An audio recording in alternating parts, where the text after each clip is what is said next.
Hello, welcome to my channel. I'm D Love. My channel is D Love. Let me turn my light on. I decided at the last minute to do a quick read and finish up with the Empress and then move on to over to the Lovers and have some time with the Lovers. High Priestess, here we go. All right, I'm going to continue reading this in this flow deck, which is an all water deck. Water represents all elements in it. The Empress is the abundant source. Okay, and here is the Thoth deck Empress.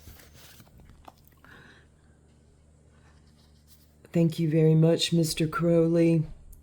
At least we can say this. I'm reading from Lum Milo Duquette's Thoth Tarot, Understanding Aleister Crowley. Okay. At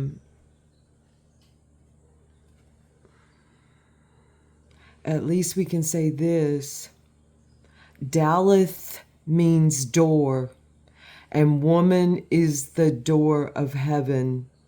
When we are conceived, and the door of life, and when we are born. The Empress is the trump of Venus, and in mythology, Venus or Aphrodite certainly had or seemed to cause her fair share of trouble. Most of the time, however, she was less the guileful instigator of mischief and more the tragic victim of circumstances.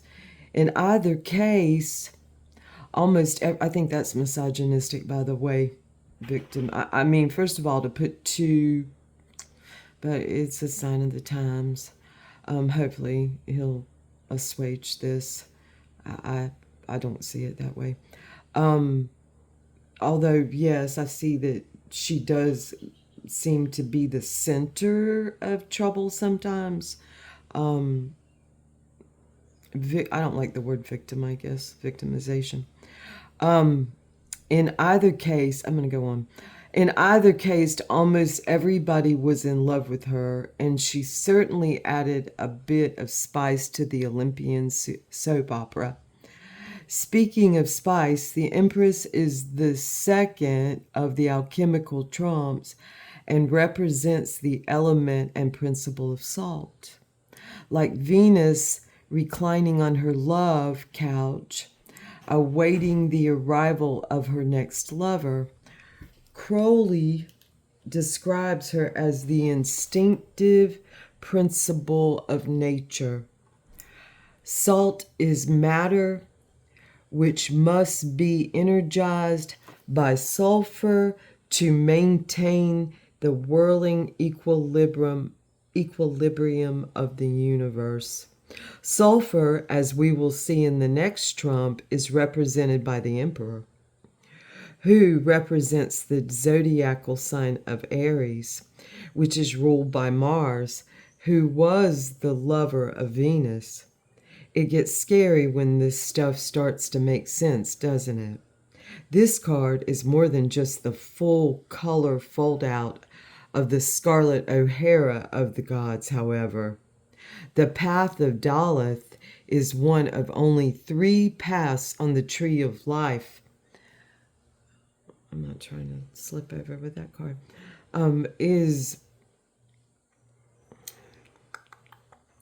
The path of Daleth is one of only 3 paths on the tree of life that lies entirely above the abyss.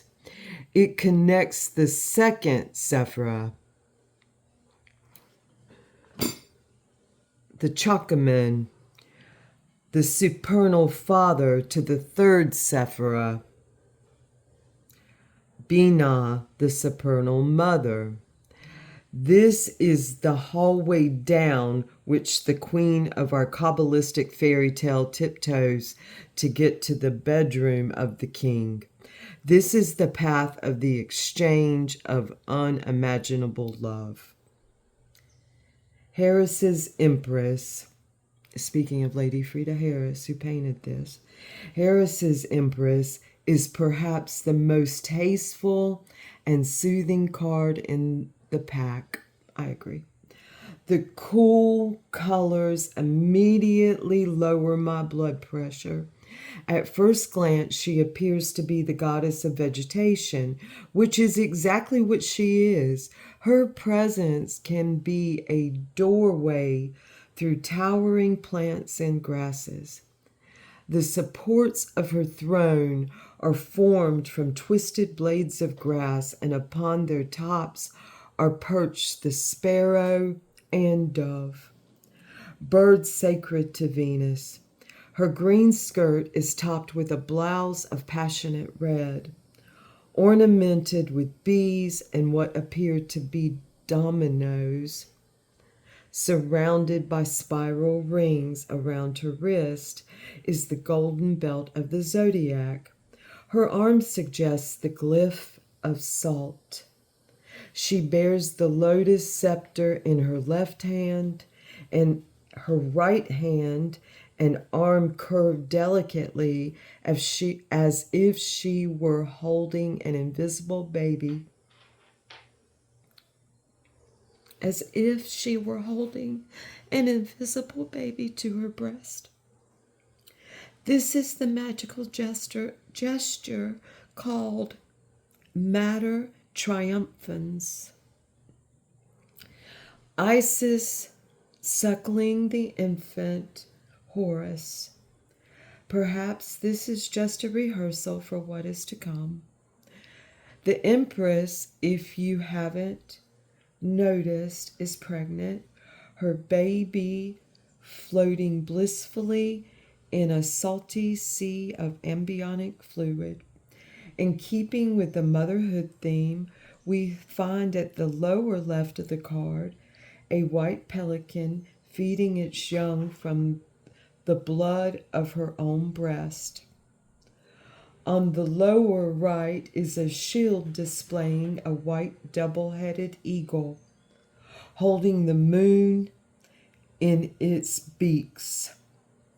This represents the alchemical white tincture whose nature is of the moon and silver. There is also, we're speaking alchemical here, silver tinctures.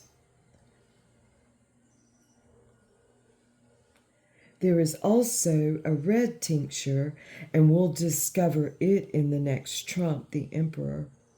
All of these symbols sit upon a carpet adorned with fleur de lis and tiny fish that Crowley suggests seem to be adoring the secret rose, which is indicated at the base of the throne. The secret rose of the Empress is certainly worthy of adoration.